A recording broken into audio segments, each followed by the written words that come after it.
Pisces, you already know the truth. You've just been avoiding saying it out loud. May feels like quiet realizations, not explosions, not chaos, but moments where you pause and think, I know what this is. And instead of reacting right away, you sit with it. Because the truth is, you've been sensing this shit for a while in your relationships, in your routine, in your direction. But this month, it becomes undeniable. And once you see it clearly, you cannot go back to pretending that you don't. I feel like I need something.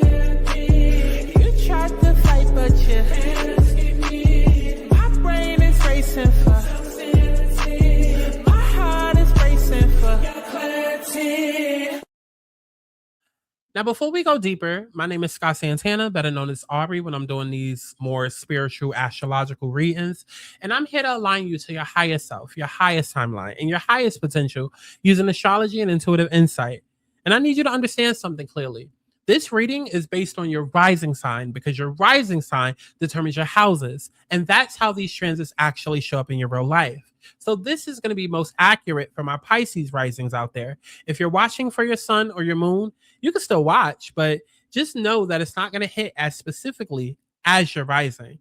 So this reading, general. But if you want your personal chart, your specific timing, and your exact situation and your tea, then baby, come book a reading, thealigningsouls.com, because that is going to be where we get into you. So starting off the month, May 1st, full moon in Scorpio, happening in your ninth house, right? So this is your perspective shifting because the full moon hitting your ninth house and something changes how you see your life. You might be thinking about your future, reflecting on your beliefs, maybe questioning where you're going, and then suddenly it clicks. I've been thinking too small. I've been limiting myself. This isn't the life that I actually want. And this isn't dramatic, it's quiet, but it's powerful, right? Because now you see what's possible, what you've been settling for, what needs to change.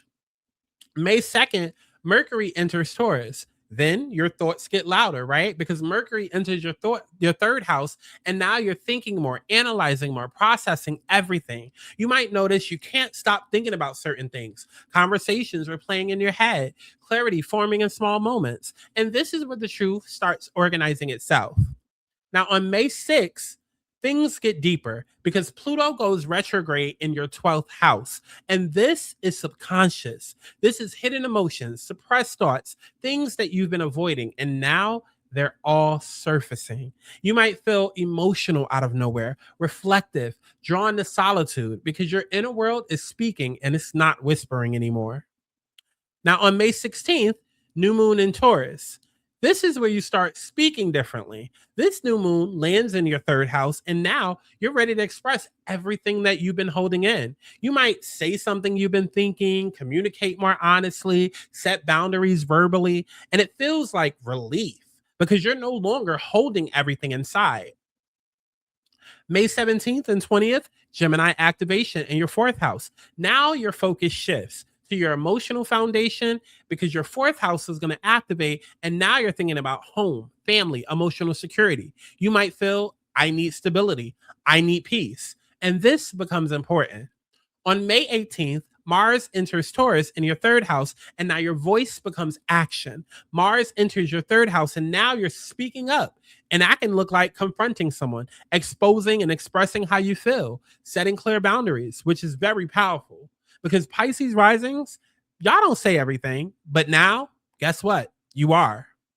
Also on May 18th, we have Venus entering Cancer in your fifth house. So now emotionally, your heart opens. You start craving love, connection, joy. And you might feel, I want something real. I want something that feels good. And it softens you. But by the end of the month, on May 31st, we have a full moon in Sagittarius in your 10th house of career. And so your life direction is going to become clear because the full moon hitting your 10th house now shows you exactly where you're going. So you might make a decision about your career or your life path or feel clarity about your path. You might understand what needs to change, and it feels like alignment. So the final message that we have, Pisces, truth be told. Pisces, you already know. You've known. You've been known. You felt it. You sensed it. You've just been avoiding saying the hard part out loud. avoiding fully acknowledging it, right? But this month, the truth is undeniable. And so the question is, are you finally going to speak it? So listen, if you've been watching this and you're like, yeah, this is hidden, but I just don't know what to do next. That's because this is general. This is for all Pisces risings, right? But your life, your chart, your timing, your decisions, that's specific. So if you're serious about getting clarity, speaking your truth, and actually aligning your life, book your reading, thealigningsouls.com, because at some point you have to stop avoiding the truth and start living it. Please get on your shit before shit gets on you. Tell me what you wanna be. Tell me what you wanna see now. I need us to set me free. Is it them or is it me?